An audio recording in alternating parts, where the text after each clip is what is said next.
So we started at looking at why this meeting is important, why this training is important. I told you that by God's grace, we have trained over 168 parents on this program, but we have also helped people who did not attend this program in the past. And that over 12 children were returned, returned back home, and much more children were stopped from going into care. Because what we do is when people attend this full program in full, and they present their certificate to the local authorities, most of them accept. In fact, every local authority that it has been presented to accepted it. And the impact is they assess the parents, and at times they ask us to write reports. So from that report, we talk about the participation, parents' participation during the program, what they have learned, and the expectation we have fulfilled. And majority of them today receive their children back. We have had English people join. We have had Asian people join. We have had people from different places. Some people joined all the way from America because they also have the same safeguarding and child protection issues. Some people joined from Ghana, Canada, and also Africa. Many people have joined on different, because we did one in last year, July, August, November. Oh, I think we have actually done 5, January, and last month. Yeah, so many have joined and passed through this, and but a lot of parents have been armed who have not had any problem with the local authority. It has also helped them, some people who have been having problem with bringing up younger children and teenagers. A lot of them, if you go on our website, you see a lot of feedback, positive feedback. And our website is www.universityofharmony.com. University of Harmony, let me call it harmony.com. So you will see a lot of work we do. We work with different boroughs. And yeah, so after saying that, we talked about the reason. We said that a lot of us transited from either Africa or Caribbean or wherever we're coming from with different background, different practices, different experiences, different knowledge of parenting. And when we come here, we discover that in a way it clashes. And some people said, or I said actually, that when we were growing up, we were told that parenting has no manual. But to be honest, if you live in Europe, if you live in the UK, you will know that there's a manual. You don't just parent anyhow. Because there is a law that surrounds this area. It's Children's Act 1989. Children's Act 1989, which places a duty on the local authority. Every council in the UK has a duty of care towards children, looking out for every child in the UK. So the government generally is called corporate parents. So every elected person, whether you're MP, whether you're a councillor, is a corporate parent. Yeah, they are all corporate parents. That's why it's not only you looking after your child. So even when you're in the shop, you don't know who is the next person watching you. You don't know who they are. Even when you are just on the road, in the church, everywhere you go, there are people who have interest in your own child. It's not just you. The GPs, the the one that visits health visitor when a child is born. Yes, they are all working towards the social workers. In fact, most people, I think it has reduced. Before, earlier on in the years, your neighbor, you may be in your house, leave your house, that child at home. By the time you come back, a neighbor has called the police to tell them. They have reduced it a little bit now. So you discover that it's not like back home. It is the other way around. Back home, even when your child is something is going on, everybody is there to support. Where you are going wrong, they will help you. Where you are struggling, they will help you. But in this place, at times, you discover that ordinary people don't even care what is happening to the other child. Then we also have people who are putting their eyes, not necessarily to help parents, but to see how they will say, look, you're not doing it very well. So the government has that duty of care to children to ensure their best interest. That is the word. Their best interest is upheld. Government wants to uphold best interest of children. That's why if a child who is of school age is not in school, they will ask you a question. If you move house and you move your child in school, if they don't see the child, the local authority will write to you and say, where's this child? We are aware of this child. So their eyes are all the children. They're interested. The government is interested in every child's life. So that's why they're interested to know that you take your children to the GP, to dentist, and all that. So children does not just belong to their biological parents, does not just belong to their guardian. Every child in the UK belongs to the Queen, belongs to the government. And that means that as a parent, you have a responsibility to ensure that a child's best interest is satisfied. Even so, government is involved. That's why you discover that at times some local authorities, if you don't even don't have money for a school uniform, the local authority can give it to you to ensure those children are okay. People receive tax credit for their children. People receive child benefits for the children. So everything revolves around the children. In this country, government is ready to spend anything on the children. So if a child, even if somebody is, if somebody is overstaying in the UK and they have children, they overlook the migration background of the person as long as if the children have needs. They discover somebody who does not have leave to remain. If they are in their need of accommodation or feeding money, if they approach the government, they will access them, and because of the children, help them with accommodation so that no child is homeless. That's how the government of UK so love the children, their own children. They don't play with them. They care so much about their children. So they expect much more from parents. They expect much more. So the threshold is high. The threshold is high. So they have that duty of care, what they call to assist child in need. When a child is in need, the local authority has a duty to provide for the child. Now, turn it the other way around, they also have a duty of safeguarding to watch over the children, to ensure that children are not in harm, that children are not in danger, that children are fulfilling. So, and that is where most times people clash with the local authority. So, and that is why we decided that we want to do this for our community, especially those who are coming into the UK newly. Yeah, a lot of things, parents coming in our own culture, we are great parents.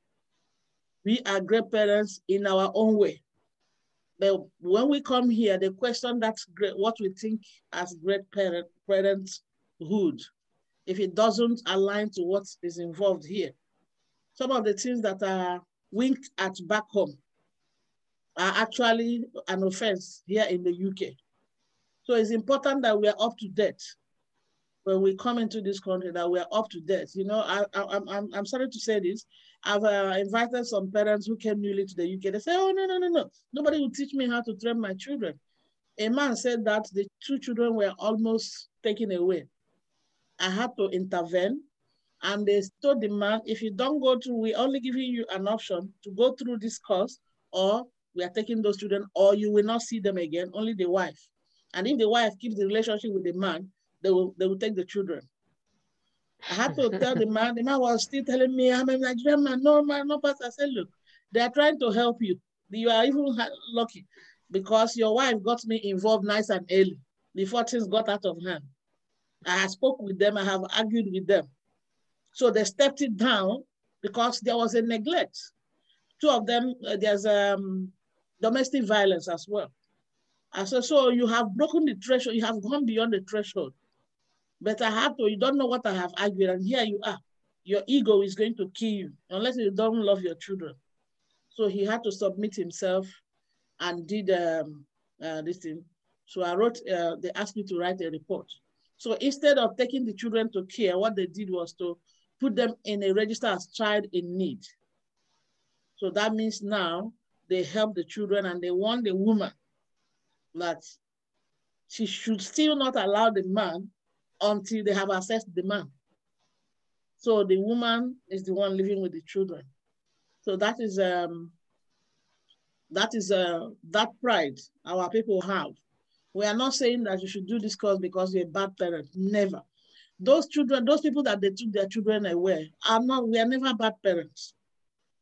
It's that maybe one little mistake, or children went to say something that's true, that for you it doesn't even matter. So it's far from saying that someone is a bad parent. It's just to add to our knowledge. That's why we are doing this. And I celebrate everyone that have taken out to join us. Also, we also have people whose children have grown up already. They just say, well, I'm an auntie, I'm an uncle, I'm a grandma, and I want to help somebody, I want the knowledge. We also have people who are going through adoption process. They come on to learn so that when they go, it's easy. Especially, remember, we are not doing, there are so many, government, local authority offer people parenting classes. But the difference between theirs and ours is that we are looking at our background as Black Africans, Caribbeans, looking at what we do and how to bring it up to meet where we are, where we live.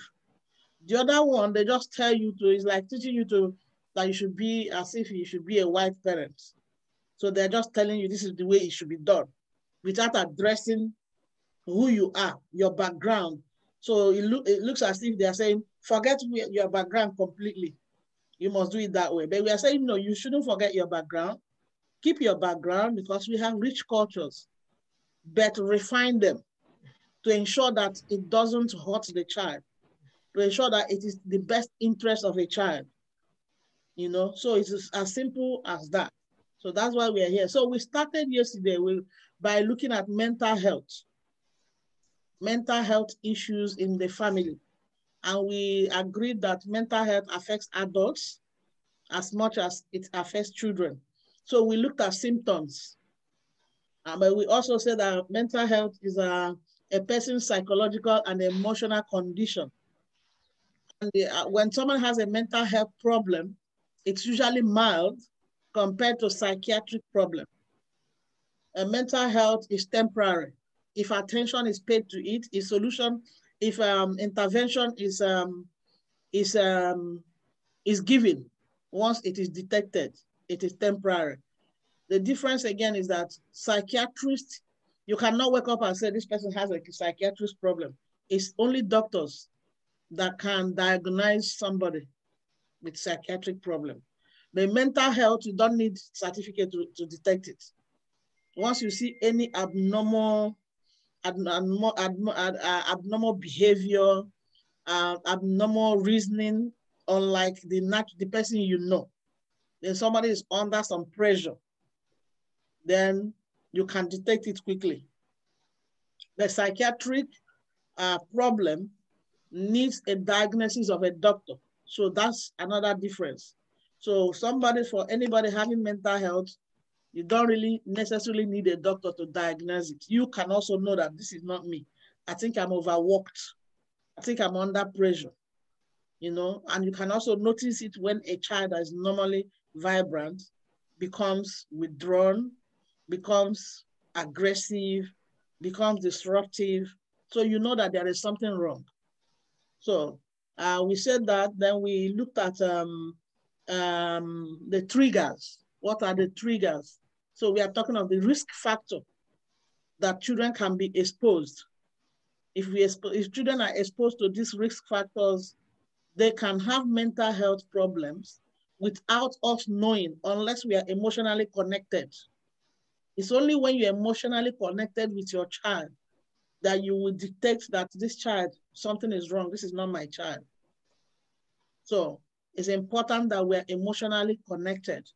So when you are with your children, when you have your children, when you sit with them, you should be able to pick up cues, C-U-E, then S, C-U-E-S, cues, without something that is not obvious. You pick it up. That's like most of us here, you know, when you have a little baby, when your baby is crying because the baby has weed on itself, you will know. You will know the kind of cry the baby will cry. It's different from when a baby sees a stranger. It's different from when a baby is hot, or when it's different from when a child is looking for attention. So they are different. So you will pick it up. The same way happens if you are emotionally connected with your child, whether they are teenagers, whether they are 4 or 5 or 6. You will pick when they are telling you something without talking.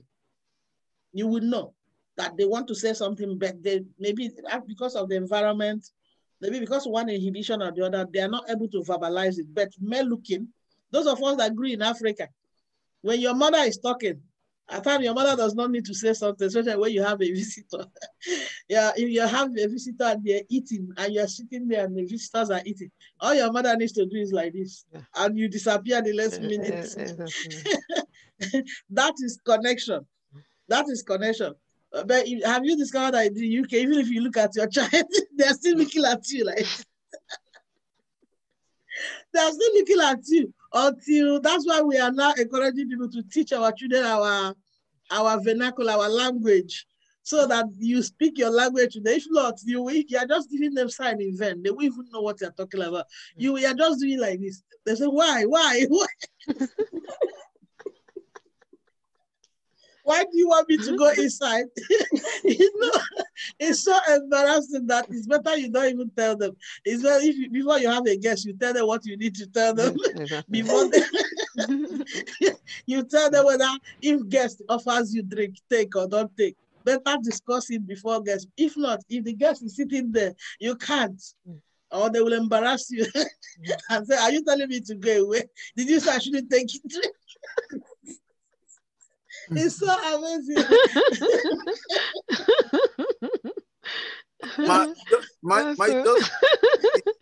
I just want to share this experience. It was my son's birthday. Yeah. But we got a new dress for him.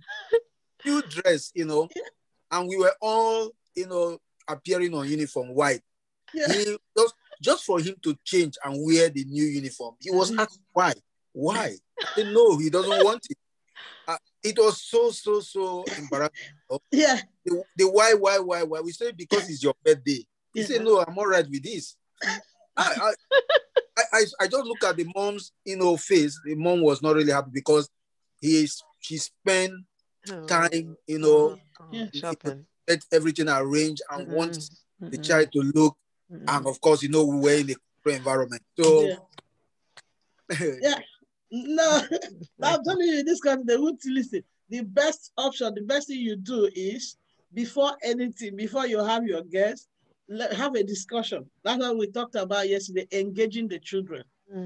Don't just have it in your head that they don't understand. They don't understand. The same thing with tell couples. At times, the man thinks the wife knows, by now you should know me now. Why should I know you? Tell me what you want to do now. I know you, but I don't know what you have in your mind right now. So the same thing with the children. So we have something wonderful for them. If you don't discuss it, even like you go to a parent evening, and maybe the teacher says, this child is not performing. You say, no, this child, she's always studying. The child will say, but mommy, yesterday I didn't read my book. They will say it before the teacher. And you like, oh my God. You are not trying to hide yourself, adjust yourself. So the best bet in this country is talk to your children about whatever that pertains to them. If not, they will embarrass you. No matter how, just have a chat. It's very important. That is what we talked about, respecting their views, respecting their feelings. So they don't want you to embarrass them. So that time for you are just telling them for their own good, but they are seeing it as embarrassment. And they'll stand their ground. I said, no, this is the seat where I want to sit. Why should I stand up? And they know, as a Black parent, you are feeling, oh my God, they would think I didn't train this child. For them, even when the guest goes and you are correcting them, they will argue with you. Say, but I don't still understand. I chose this seat before this person came. Why did you want me to leave it? So what am I saying? Is that we need to be emotionally connected with our children. And the best way you can be emotionally connected is to engage with them. Always have discussion with them, listen to them. They have something to say.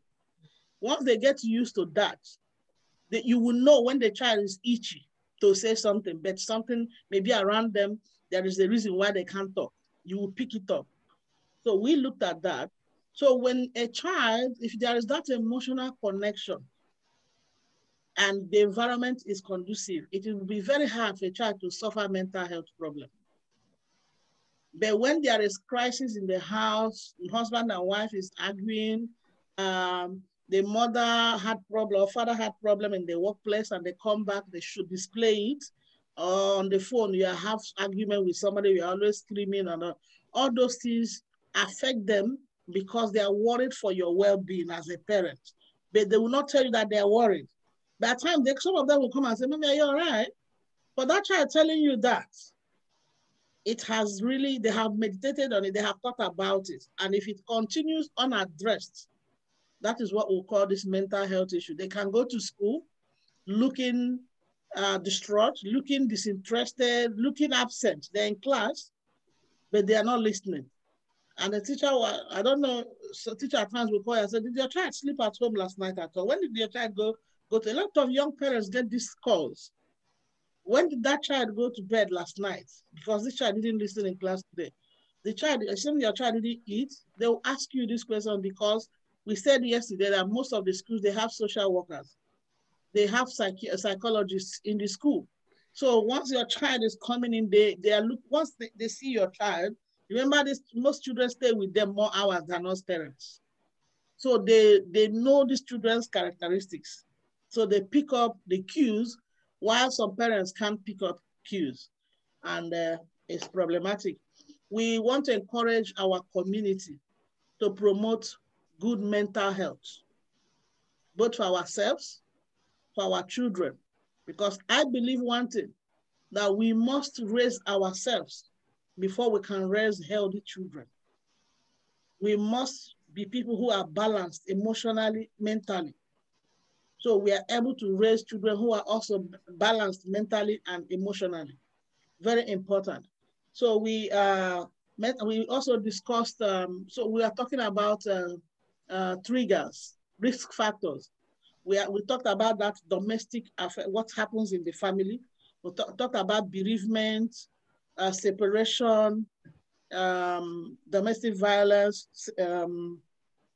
When a new person is coming into the house, let's say there has been divorce or separation and the father or mommy wants to bring a new relationship. That is another issue if people don't discuss it. We talked about, there are so many other things. We'll also talk about outside environment, like school environment. If a child is in school, is bullied, is picked up upon, all these things can affect them. If there is racism around them, it can affect them. And also, we talked about national and natural events, world events. If there is war, if there is protest that is bloody, like a coronavirus that's affecting everybody, children are affected. And at times we just ignore them. We don't explain to them what is going on. And meanwhile, while you are not there, maybe they just listen to TV and they're hearing, today, 2,000 people died. And the child is like, oh my God, who knows? I hope it's not my daddy next. I hope it's not my, all those things affect the children. So we have to always have that time, create that time. We also emphasize that the atmosphere, when children go to school, they have an orderly atmosphere. The teachers make the classroom orderly. The teachers have discussions with them. These teachers listen to their opinion. Teachers, do plans with them. So they go to school in an organized environment. Now our home should also be a bit organized like that, so that there's no crisis. They can't go here where everything is planned, then come back home, everything is just do as you like. No timetable, no schedule, nothing. Everything, just do whatever you like. You go to school, there's respect, but back home, there's name calling, there is picking upon, there's labeling. All those things have to go. You have to learn, try and give children almost the same environment they have in school, if not better. If not better. Let it, though they'll be organized, it should be organized, they should be relaxed. Things should be organized, they should be relaxed. So we looked at all that, and we look at other, the signs or the symptoms. We talked about anxiety, hormonal change, self-harm, post-distress disorder, avoidance, so many other things we talked about, not eating properly and all that. So as parents, your task is to identify when there is mental health issue in a child. When a child is scared of going to school, a parent should not think, oh, you don't want to go to school. You should be able to find out the underlying reason. It could be a child is bullied. So having said that, today, I'm going to invite Ms. Belinda to talk to us about safeguarding, but I'm going to introduce the second module, which is My Family and I. Then I will invite her later. Then as we know, we now relax and chat. It's unfortunate that other people didn't join us, but it's not about other people, but it's about impacting our community, impacting everybody. So My Family and I, what is the objective? The objective of this particular second module is building self-esteem for our children and for parents, understanding children's behavior, improving our listening skills, improving and having effective communication, inculcating positive discipline. We are also looking at dealing with feelings and setting limits. Dealing with feelings and setting limits.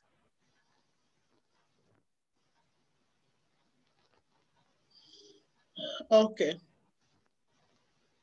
The first thing we usually look at in this one is family values. Family values. And I believe that every family should have their own peculiar family values. Now, what is family values? Please help me. What, in your opinion, what is family values?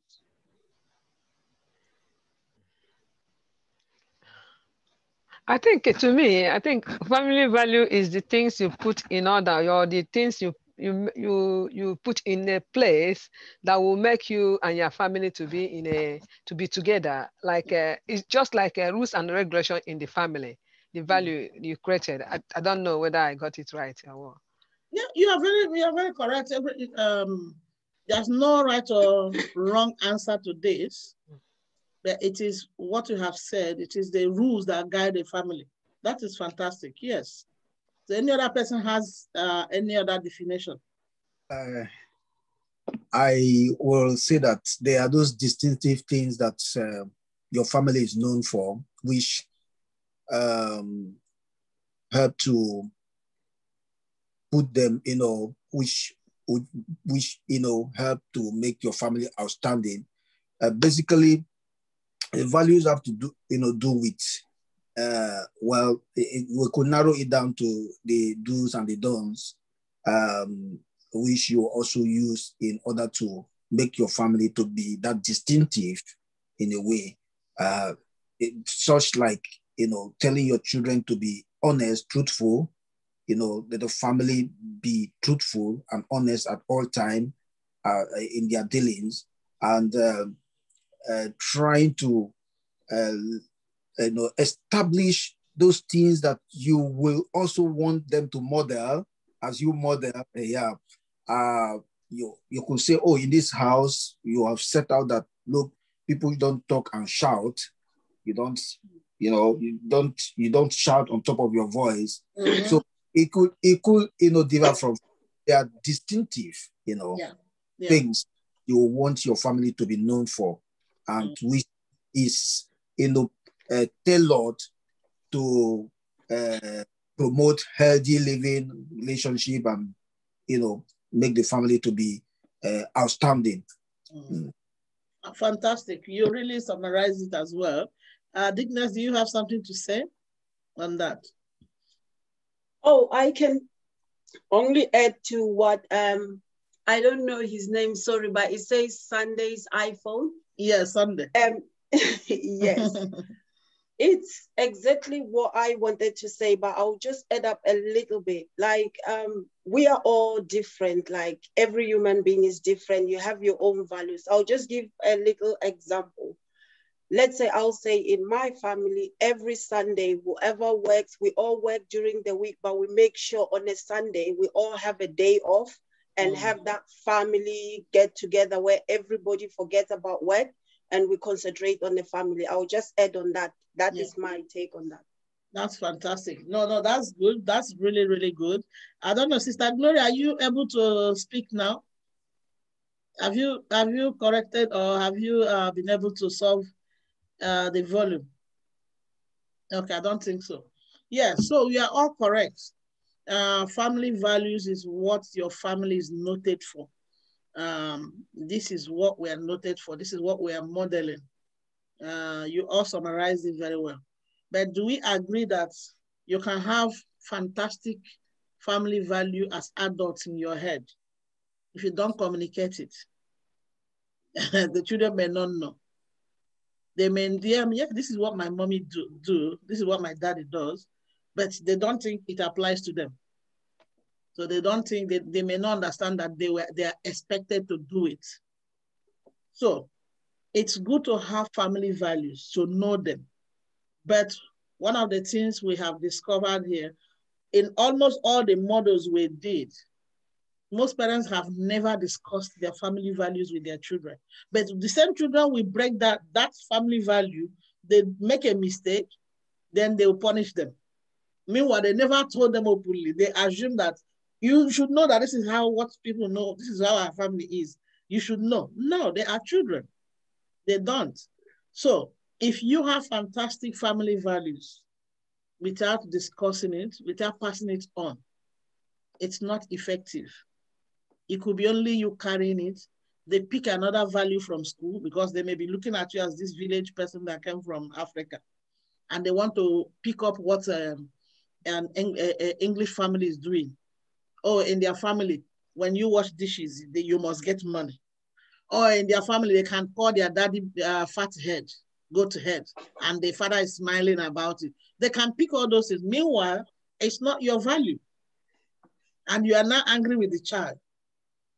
Why? You didn't tell the child what your values are. So family values must be understood and communicated. Now, what I usually do is to ask parents that if you have not communicated your family values, and can I ask those of us here, how many of us have actively sat our children down to discuss our family values? Even with our spouse, even ourselves, we are not just floating around it. We have discussed it, talked to ourselves and said, this is a no-go area for me. This is what I will do, no matter how they put a knife on my neck. This is what I'm going to be noted for. If you're a couple, have you ever discussed it with your wife? If you're a parent, have you ever spoken to your child and said, look, this is our family value. We love everything. We want you to be a good citizen. But you see, this particular three is something you must uphold all your life.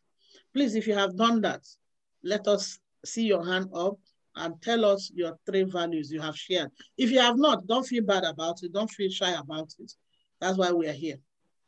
So if you have communicated your values with whosoever you live with, whosoever you are related to, please let's hear you. Yeah, I want to say that partly I've done that, mostly with my wife, with the intention that then the children, I feel they were too small and all that, So when we got married, during courting, however, I discussed how I would love, the family to be and what I would like us to be doing in order to our children. And then got married, we have our family altar where we meet to pray.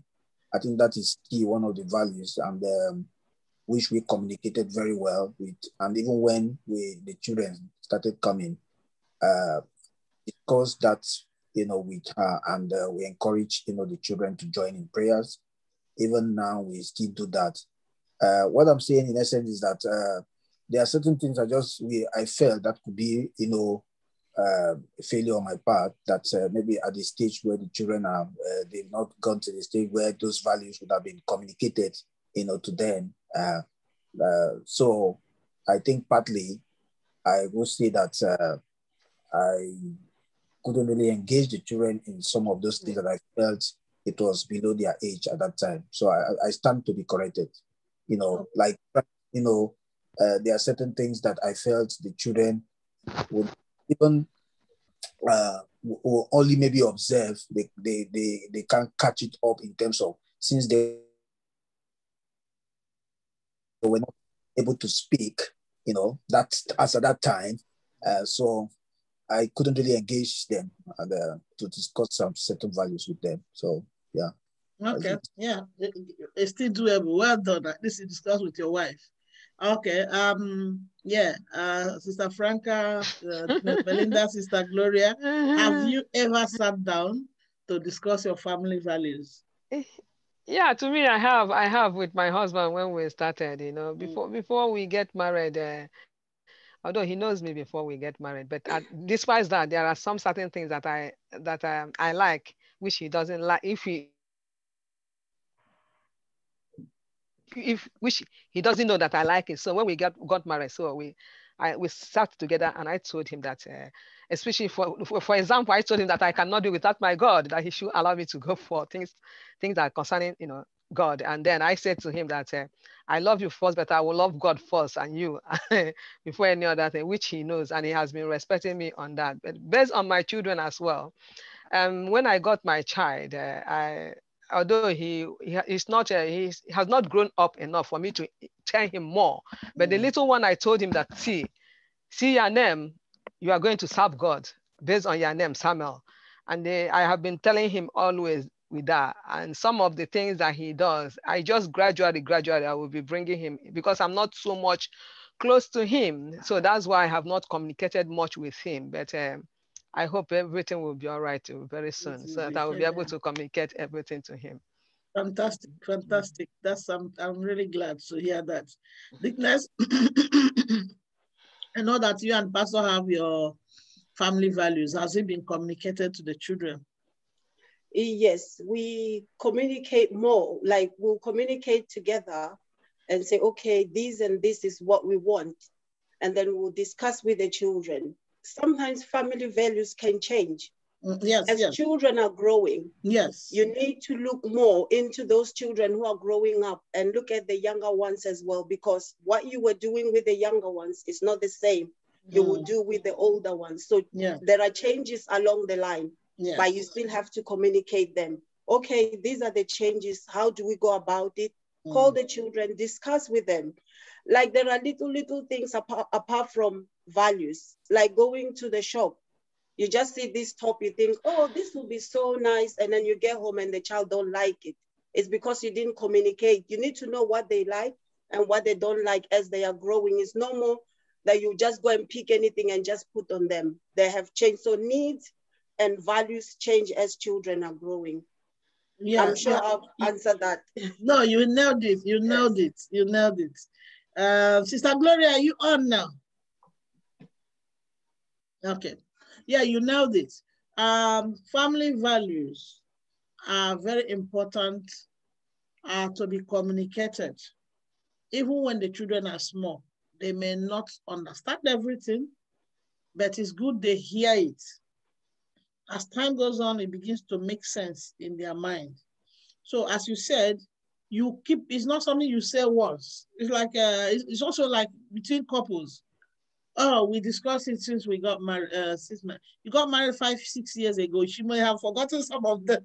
I may have forgotten.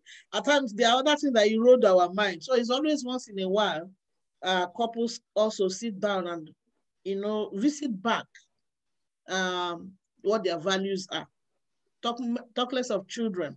As Dickness mentioned, it's very important. Let's say when children are small, maybe one of your values is friendship in the family, no fighting, or if there is any misunderstanding, we always settle it, and this is how we settle it. Now that has become a foundation. When they grow up, they don't need that again. There may be another issue. Maybe when they grew up, suddenly maybe jealousy may come in, because as they have now begun to understand, one may be feeling, the other one is treated differently. And one is feeling, oh, I don't think I'm loved enough. So you discover that you need to check back your values again, maybe include that area or address it. But I always believe every family should have at least 3 basic family values that is foundation, that from the beginning, not when they grow up. Something like the Bible said, teach a child the way the child should grow up. And when they grow up, they will not depart from it. In this family, we don't smoke. It is basic. We don't because it is not in us. It does not benefit us. It costs money because we are children of God. So I don't expect any one of you, that anybody, no matter your age, that they will offer you and you accept it. That is a foundational value. So example, it could be a family's value. We don't take cigarettes. We don't even take alcohol. Some people, their value is their body. You don't sleep with somebody who is not your husband or your wife. No matter what happened, no matter even when you're a child, or when you are an adult, nobody should talk to you about this type of issue. And so all of them must be talked about. So families can talk about, there are families where in this country, the parents just love to be on benefits. They love to, there are some parents who don't want to work. They just want to be on benefit. There are some parents also who value work. It could be a family value. So look, family, listen, there is dignity in work. And it is something we value, right from where we're coming from. Maybe my father was a farmer and a noted farmer. My mother was a trader and a noted one. And you see me, I have been working. I don't believe that somebody should be just dashing me money. I don't believe that a government should be looking after me. If I have needs, temporarily, maybe I lose my job, yes. But laziness is not tolerated in our family. If you discuss it, those children have it in their head all the days of their lives. But some children, have you seen, if you go to Hasden, you see able-bodied Black men. They're not doing anything. They are all, because they thought it's the way of life. Some of them, we spoke to them, they say, oh, a white man came to our places and they did slavery. So it is our time. It is now our time to take back. So we are not going to work. And you see a lot of them, when they are old, there's no pension. And you see them walking around, begging for £5, £2, smoking and drinking. Why? Because foundational problem. It was never told them that there is dignity in working. Forget what somebody did. So it's important to communicate it. It's not enough to have it as adults without letting our children know what we believe, our faith, whatever your family values. So I will task those of us here today to go back, maybe have a discussion with your spouse and say, what are our top 3 family values? that we really, we can't deal without. You know, if somebody gives me us money to keep, even if it's 5 years time, if they come back and say, where's that money? We will always give it back to them. We don't touch it.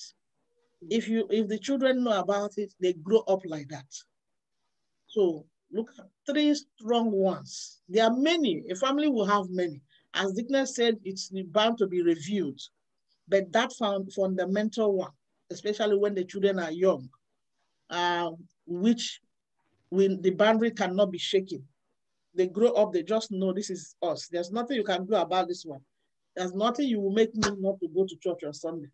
If you like, and they grow up wherever they go with that, whatever it is. So, so we communicate it. So when you please try and discuss it with the children. Now, when we are discussing it, so it's like family expectation.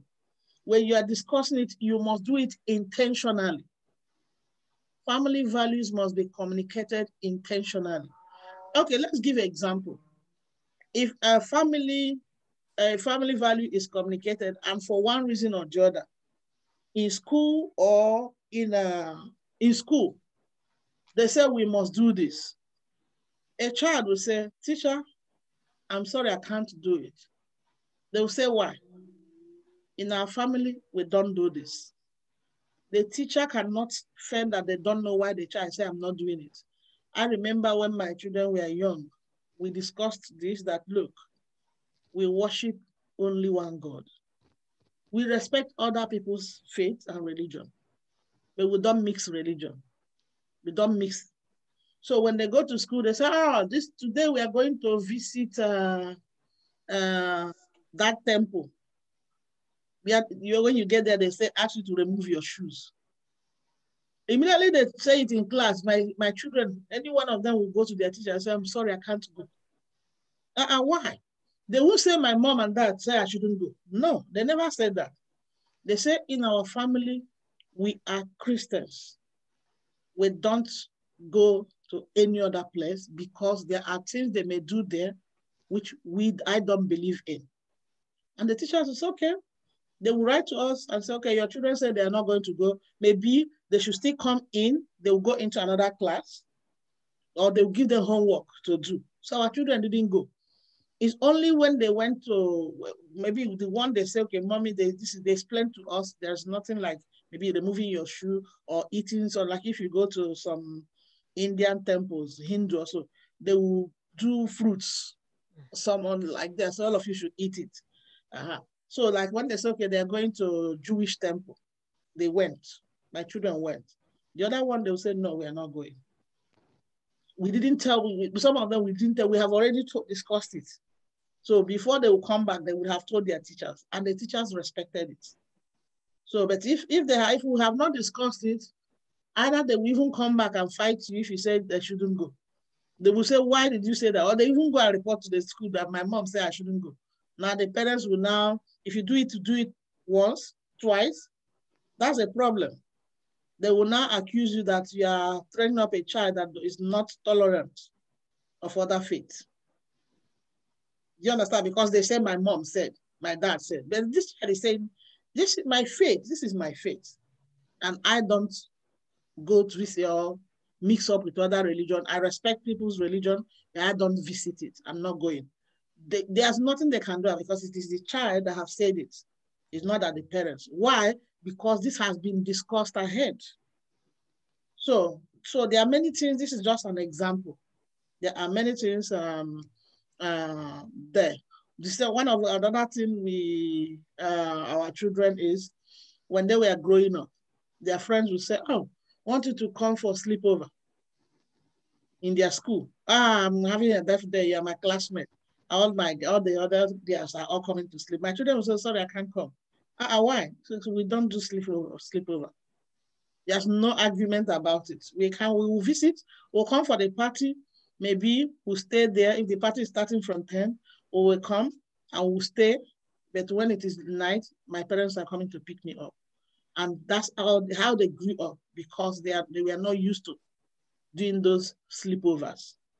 They can sleep over Maybe if it's a church member, I know, but not school sleepover. That was our own personal value that we inculcated in them.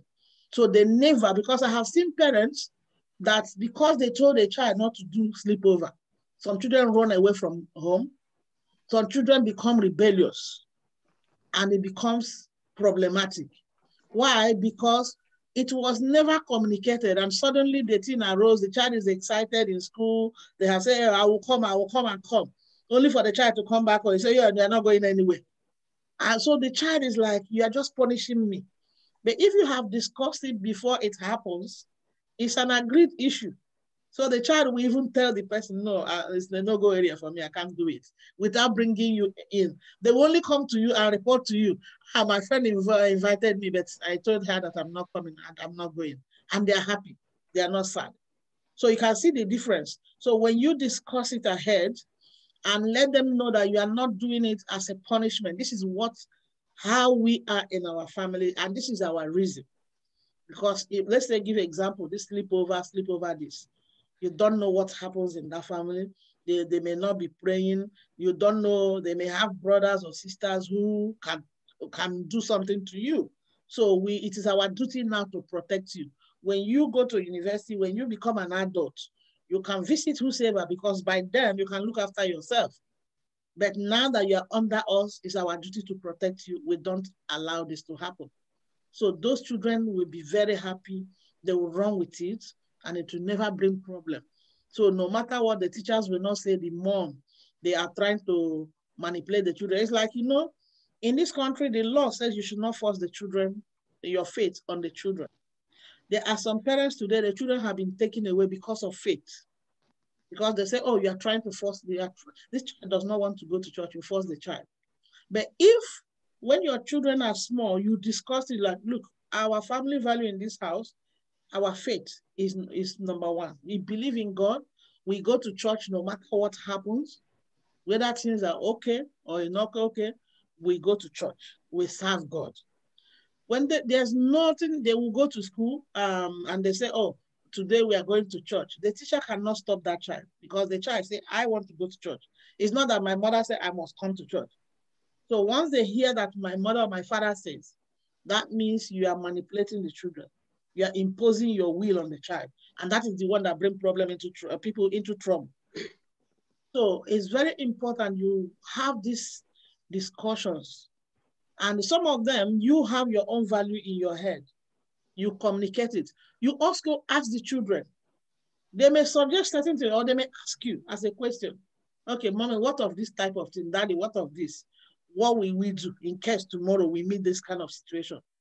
Then you discuss it generally, and all of them will take it. So you must communicate your family values, and it must be intentional. You must be intentionally communicated. No assumptions. No assumptions. Don't assume that your children know what we believe in. No assumptions, because you'll be shocked what children will do. Like that father that I told you yesterday, Dickness, we were not here, that the children go to school, church, everybody that raises sweeties, the child will go and say, let me give me a little bit. You raise crisps. The child runs after them. And the father was so angry. And they started threatening the child. And that's how those children went into care. In fact, those children were given up for adoption. And the man was deported because he threatened them with knife. So he didn't know what to do. You didn't discuss it at home. From the beginning, you discuss it at home. Look, you know why I buy crisps for you in the house? You know why I buy sweeties? So that you are satisfied with what you have. I don't want when you go out, everywhere they raise something, you go after it. Please, respect yourself. It is disrespectful. It will bring disrespect to us as your parents. And also people will look at you as someone that do not have boundaries and manners. The child knows about that. Then as they are small, if their friends have something, they will come back and say, that my friend gave me something, but I said no. Or should I have taken it? You could say, well, if that is your close friend, you can take it, but not everybody. That is how it starts. So when they grow up, they live like that. They are not like, so because if you don't discuss it, because of you, they may say no. But when they go out, that's where girls can be deceived. They can be deceived by men who offer them something, even not boys. Most of these boys that are stabbing on East London, what is happening to them? It is because majority of them may be, like after school, when they are going back home. Have you noticed all of them are always carrying chips, fries, chips in their hand? Chips and chips. Yes. Fish and chips, yeah. Yes, fish and chips. You see them carrying it. Some of them, imagine that you are 5 friends and you enter into the fish and chips shop, and only 3 were able to buy it. 2 of you couldn't buy it. It happens once, it happens 3 times, 4 times, 6 times. Remember, most of these drug dealers, you know what they do? They sit in those shops in front. McDonald's, wherever you see, they see all this children's food. Most of those drug dealers sit around as if they are just waiting for somebody. So they are monitoring those children who are not buying anything for themselves. Sometimes they approach them and say, okay, oh, you didn't buy anything. Okay, don't worry, don't go and buy. Don't buy, I'll pay. Then that child, children will always come back again. Then they keep on doing it. After a short while, they could say, that the food I have given you is up to 40,000. Now you are owing me. The child will say, no, but you gave it to me. No, can't you see what argument? You don't know what they are discussing. The child will say, but you gave it to me, but you are owing me 40,000, 40 pounds. And if you don't bring it, don't tell your mom and your dad, but you must bring the money. And the child is crying. Don't tell anybody. The child is traumatized, comes back home, lock itself up, is not saying anything, even eat, and you may not know that. So this child is now, so why am I going to get 40 pounds? What am I going to do? He said, I shouldn't tell my mom. If I tell my mom or my dad, he's going to hurt me. What am I going to do? This child is troubled. Now, when they go back, the person will be the one to tell them, don't worry, did you bring the 40 pounds? He said, no, don't worry. I know what to do. You don't need to pay me. I'm going to give you something. Don't tell anybody. Any day you tell somebody, you're gone. I'm going to give you something. There's somebody, I'll give you the address. You go and give it to them. The child thinks he's innocent. It's just something. Then they'll give you address and wrap small thing and give you. Go and give it to that person. Before you know it, that child is introduced into that. Now, funny thing is, some of them have rivals. Now, the other one knows this uncle is giving this child something. On the way, they can snatch it from that child. The child runs back to this uncle. The uncle says, I'm not even here. You are beginning to play a game. This is how children begin to get involved. Some of them never planned to get involved in drugs. It is this little something. It started with helping them with giving them crisps, eating all these things. Now, before you know it, there's what they call snitching, that you snitched me. Sister, can you say back again? Our network was very poorly. I didn't get it, because this is very important, what you are explaining. Yeah. So, where you stopped at rapping. Rapping one. You stop at rapping. That is where I had. Okay. This is not to scare us, but to let us know that these things are real. Because I work with young people and parents. So what these people will say, they will threaten the child. They say, the child, you are owing me so amount. And the child could not bring it. The same people will tell the child, don't worry. You don't need to pay me, but there's something you will do for me. And the child will be, relieved. Okay, uncle, thank you. So it's so time or so date, come and meet me here. So when the child comes, they will wrap like drugs. Little drugs. I said, don't allow anybody, don't tell anybody. They will give them address or describe where the other person is standing. And they say, go and give it, don't say anything, just give it to that uncle and come back and tell me. So that child will innocently, it's just a little now, we just go and meet that person, give it to the person and come back. The child may think it is nothing. They think, oh, it's not, there's not, they don't even know what is inside it. So this keeps happening. At times, this uncle who is sending this child has a rival. this rival can corner this child and take it away. This child will run back to uncle to report that this person took it away. This uncle will say, no, no, no, you are beginning to play game. Can you see that this child, you think this child is living in fear? Yeah, yeah. Because you can't even tell anybody. Okay. They're sitting in class, their mind is not there. They're just thinking of that uncle who's going to see me again. You can't even run away because uncle said, wherever you go, I'm watching you. Wherever you go, I'm watching you. So this is how some of them get desperate. That I need to do something. I need to make this money to help uncle, to give back uncle. Some of them will even give you more. And by the time money is 500, where will a child get 500 to give uncle? Now you go back to uncle and say, somebody has stolen it. The uncle turn back and say, no, you're trying to snitch me. Oh. You're playing game. This is where the stabbings come in. You see innocent child. It's not that the child has joined gang. It's not that the child woke up to carry drugs. But these people put fear in them. The child ends up say, I am owing this uncle and it is my duty to pay back. And these two people know what they're doing. They put you in the middle. This one say you are playing game. This one say you are playing game. Before you know it, at times, that is how they fight and they kill innocent child. People say, a mother will say, my child is not like that. My child is a good child. He doesn't even go out. And you didn't know that there was something going on among the children. Why did I tell us the story? That when the children are young, you sit down. That's why as parents, you have to open your eyes, open your ears. At times you ask your children what is happening. Most of them know.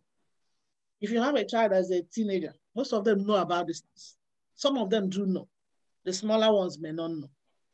So they will tell you this is the new thing now. This is what is happening. Because they have the languages they use, which even if you are sitting here and they're talking about it, you even know what they're saying. Because they will use good language that you think is nice. You know, so you will think your child, oh, that child is always in the house. I saved, by God's grace, I saved a woman in the Southeast a few years ago. She came for prayer. And it happened that she has a sister as well who has a teenager. Two of them have teenagers. So one came and brought the sister. So after I finished talking to her, because I know the child, I said, oh, let me say hello to your son. And he came in. Immediately I looked at him, I said, you're a good boy, you know that? I said, yes. I said, but you are hanging around and your mom is not aware. He looked around. I said, I'm not going to tell your mom. Tell me. I said, you hang out in the street, but your mom, because your mom goes work in the night. Say yes. I said, in 2 weeks' time, God is speaking to me. If you do it again, you will be in trouble and you will go to prison. Then I said, I'm not going to tell your mom, but please don't follow whosoever you go with again. So thank God the child listened. Meanwhile, the mother has told me how the child stays at home, is a child that doesn't do anything. And I laughed. I didn't tell her. Thank God, 2 weeks, this boy gave excuse. So the other woman, they are the same mother. So these two boys are cousins. So this one, I didn't speak to him because the mother just accompanied this one. So this one, I didn't even know that that one was head of the court group. This one wasn't aware, but he follows him. Oh. Oh. So within 2 weeks, they had a party. That's what they call postcode rivalry among teenagers. This is your postcode. So you belong to this group. That group is from another postcode. So they're at war. Maybe you are just a friend of one of them and they have your picture. When there is rivalry, maybe, oh, you unknowingly, you saw a girl from this borough and you spoke to the girl and they find out. They'll say that somebody is looking for their trouble. Now, people from here, you see them at times they will walk 5 boys, 6 boys going to that borough. They're looking for that boy. It could be in the bus, it could be, yes. So that was what happened. So this other group, the so-called, their friend that was having a party, girl, and they were all there, boys, black boys. this group, which is where this boy came from, but he didn't go. His cousin led them, they went there because their enemy was there. Immediately these people cited them. Fight. They said over 40 young people, we are fighting. Southeast. As they were fighting, one of them was stabbed and that one died. That 2 weeks that this boy didn't join them. So they arrested them. So this boy's mom told this boy's mom. So they called me and brought this boy because he has already gone to police. So he was waiting for to be charged to court for murder. So they came and the boy talked to me. I said he was crying. And the other one said, and you told me not to go. I would have been in that party and I didn't go. I followed them to court, Old Belly, but glory be to God. You know, it's a big given. Old Belly is the highest criminal court in the city. I followed him throughout. So what they were doing, I was praying with the parents and all that. Glory be to God, he was acquitted. Yeah. He was acquitted. Yeah. You know, so there are a lot of things that go on. So that's why when you have a child, they may look innocent and they are innocent. Please give them these family values. We don't hang around. We don't accept food, no matter who it is. You may say, oh, I'm a teenager now. I'm a teenager. He's my friend. No. And if it's possible, you know, give them whatever they can. Like I talk to my children, you don't need to have extra money every time. You don't, if you have had your school lunch, you don't need to have something else. If you don't have, please wait. When you come back home, you get whatever you want. But don't say, my friend, say, well, let's go into that shop. Don't follow your friend into a shop. Okay, I'll give you my own practical example. When my first girl was growing up, she said, oh, my friends, girls say, oh, we need that this Saturday we are going for window shopping. I said, window shopping. Do you have any money on you? No. For what purpose? I said, have you seen me go for window shopping? She said, no. Have you seen Daddy? Please go, don't go. She said, why? I said, there's big reason. I explained to her, I said, do you know that there are some boys that have been given ASBO? Have you know? ASBO is, what's it called again? So when there's a court order on somebody not to do something. So there are some boys that a court order is made on them. They can't go to a particular shopping center or a particular street. I said, are you aware of that? Do you know how it happened? So, you know, this girl was crying. I didn't want him to do anything. You know, the way at times children will cry that it's okay, you go. I just prayed and we released her. She went. It wasn't how many minutes. She didn't stay for a long time. She came back up. She said, Mommy, what you said is so true. I said, what is so? No, she didn't go. Glory be to God. She didn't go. So when she didn't go, I think that was on a Saturday. So Monday, she met her friend and she came back home. Oh, he said, Mommy, you were so cold. How did you know about all these things? I said, okay, what happened? He said that the friend she was going with, she now went with 2 other girls. When they go to the shopping center, they have another girl in their school who is white. That one now followed them in the shopping center. So while they were buying, this white girl picked up something. When she noticed that the shopkeeper saw her, she put it in another person's bag. Oh. This innocent one didn't know that something is in her bag. Oh. Now for you, you're innocent. You didn't pick up something, but somebody has put something. As they were about going out, the alarm began to sound. And police came. They brought her, they called police. Here and you have something in your bag. The girl started crying. They had to look at CCTV to find out what happened. He said, Mommy, you were, my daughter, none of them will tell you that they're going for window shopping. But we had to tell them, this is what is going on. It may look simple, you may not do anything, you know what you want to do, but you don't know what your friend is going to do. But when you grow bigger, I will allow you can go to shop and I will give you the money, or if you have the money, So now they do go to shop, but not this, come on, my friend, let's go to shop. They don't do that because I had to discuss it. So parents, there are too many things to talk about, and I can't mention all of them. And I will allow Dickness Belinda to talk to us about safeguarding. Yeah. We'll leave it at that. Then let me just say, when you communicated it, it must be articulated. It must be enforceable. It must be enforceable. When you communicate your family value, it's something you can enforce. That means if we say we don't do this, if somebody breaks that, the person should be reminded. What did we say about this? We said we shouldn't. What do you think is your punishment? The child will say, okay, because of that, maybe you take my phone away from me. Maybe this will happen. So it should be enforceable. It should be enforceable, and you must communicate it in an assertive way. In an assertive way. It's not like I'm begging you people. No, this is what we believe in this family. Is everybody listening? It's also, I'm involved. Your mom is involved, your dad, everybody. This is what we believe. And if anybody breaks it, what are we going to do? Engage them. Don't pile it on them. Okay, now this is our value. If anybody breaks it, what are we going to do? I don't know if any of you have been here and your child would ask you, but mommy, you said we shouldn't do this. You say you have done it.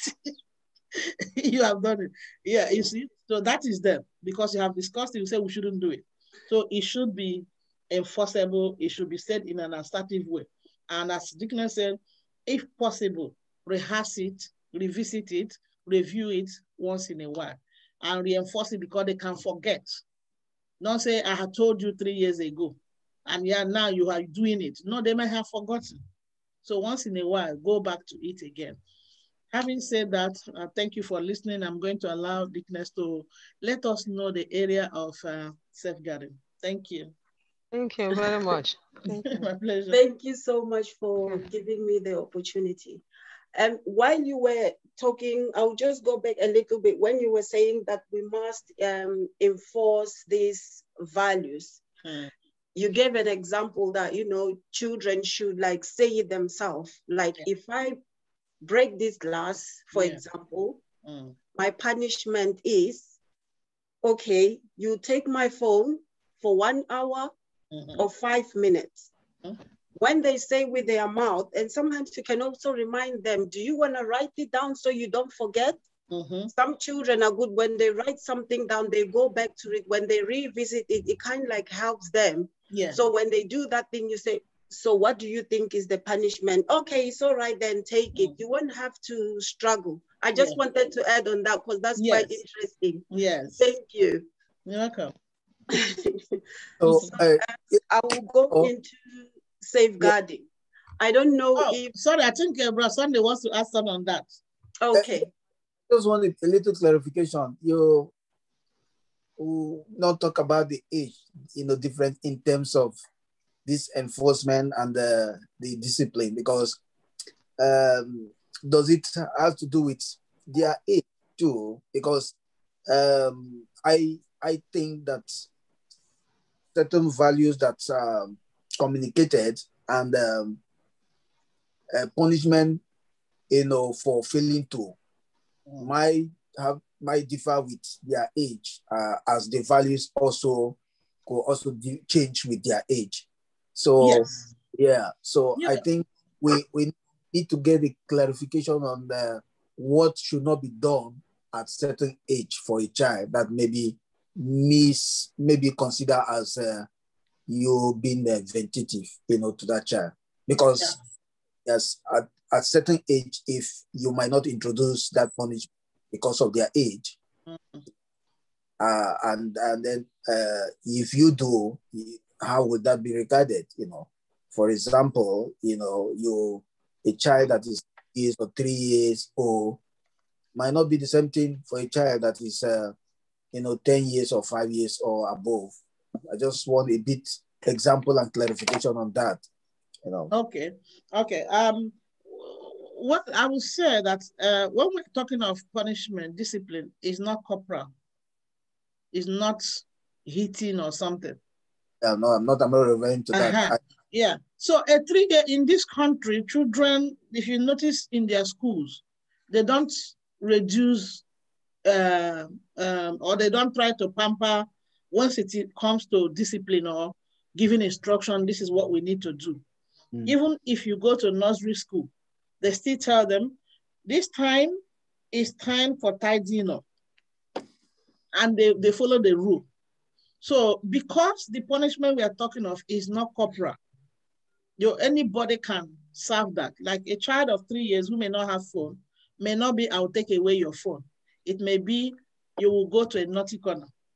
Yeah, that is So it should be discipline age appropriate. But the same thing should be communicated. You may think that a 3-year-old doesn't pick it up. The 3-year-old will pick it up. So nobody takes money from mommy's purse without telling her. Yeah. It applies to everybody. Yeah. So now, if anybody does it, there is consequences. And because maybe if it's okay, you don't have phone, but mommy is going to do something about it. So you give appropriate discipline. It could be that naughty corner. It could be no crisps for you throughout today, because if you break it. So it's just age appropriate. Thank you. Yeah, Dickness. Oh, thank you. So we'll go into safeguarding. Sorry, Pastor, I don't know if you did brief anything about it, or I should just start from the beginning. You didn't brief anything. Okay. Okay. So I'll just tell you, due to time anyway, I'll just tell you just a little bit about safeguarding and what safeguarding is all about. But because here we are talking mainly about children, this is about family. So I will go more into the young children, what safeguarding is all about, issues surrounding the young children. So safeguarding is the action that is taken to promote the welfare or the well-being of a child, of children. So like Pastor said, that in this country, when you have a child, we as Africans, we believe my child is my child. No one else have rights over my children. But in this country, the government have rights over those children. They look at how you feed the children, like more especially when they go to school in the morning. The teachers are looking at them. How are these children behaving? Are they clean? Do they look hungry? Are they sad? Sometimes they watch we parents as well as we drop them off. So that is, the government tends to, they have to protect those children. So like I was saying, safeguarding is the action that is taken to promote the welfare of these children and protect them. Your neighbor can protect your children. The reason being, let's say I'm just a single mom. I just want to quickly go to the shops to buy maybe milk or something, and I've left a 5 or a 7-year-old child. Back in Africa, a child belongs to the community. Anyone can look after your child, it's not a problem. But in this country, those children are not meant to be left alone for you to quickly go and buy milk because they are too young. It is not allowed. So that is not allowed. That's where safeguarding comes into place. So when they say they're protecting children, they're protecting them from harm. When you leave them alone in the house, they could play with appliances. Some houses we have gas cookers, some, anything. Children are so curious. As long as mommy is not or daddy is not in the house, they get hyper. They want to try everything. So that's one of the reasons why the government wants to protect them, to stop that from happening, protect them before, to minimize those risks of them being hurt or anything like that. So safeguarding means protecting these children from abuse. Abuse, there's so many ways a child can be abused. I will just say a little bit. So there's abuse. At the same time, there's neglect. So you leaving them going to the shop, You did not abuse them at a sense, but you have neglected them because you don't know the unknown, what's going to happen to them while you leave them alone. So abuse come in a way of hitting, slapping, punching, and giving this heavy punishment that psychologically affect the children or the child. I'll give you an example. I come from Africa. So in Africa, if you don't behave yourself, whatever is close to the parents is either it's a towel, you hear it flying on your face. It could be a back slap. It is nothing back home. Cry, finish, and go back to what they've asked you to do. So you don't have a say. What mommy or what daddy says, you have to do it. Even your auntie can come and slap you for no reason because you refuse to do something. But in this country, if a child says to you, mommy, I don't want to go to school today, you don't have to scream or shout at them. Finish. If you have other children that you're getting them ready for school, prepare them and go back and attend to that child. Ask the child, why don't you want to go to school? Not that it's a must. In this house, you have to go to school. No. Ask the child, why don't you want to go to school? If you lower your tone, like now I'm very loud, as an African parent, we are very loud. It's few of us who are very soft. Our tone of voice is very high because of the way we've been trained. You have to be strong in everything. So these children here, they are not used to that and they're not growing up in that environment.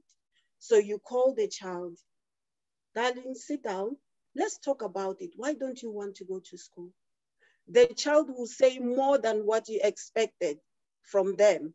If you are too close to that child, the child will tell you, oh, I went to school. Maybe Miss So-and-so said this and I didn't like it.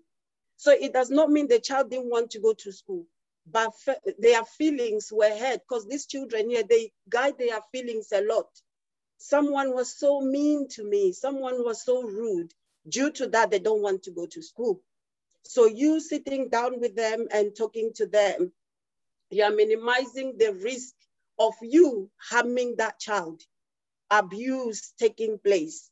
Because back where we come from, a child don't have a say. We parents have a say. But the children here do have a say, but not like in everything. This for them is for the parents is for you to listen to them, negotiate with them, ask them questions, discuss, tell them, okay, I know you don't want to go to school because of 1, 2, 3. Will you like me to speak to the teacher about it? I'm just giving you this as an example.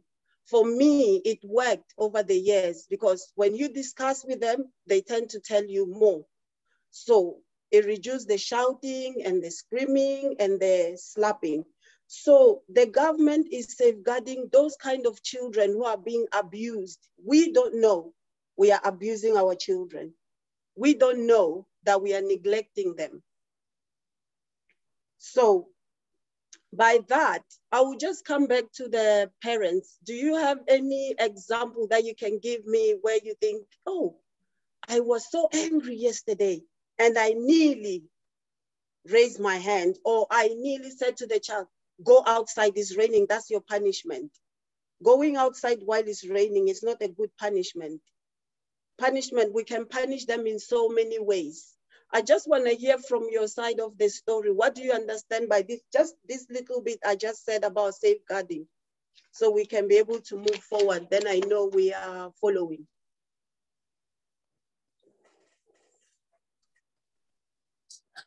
Yeah, I think you have really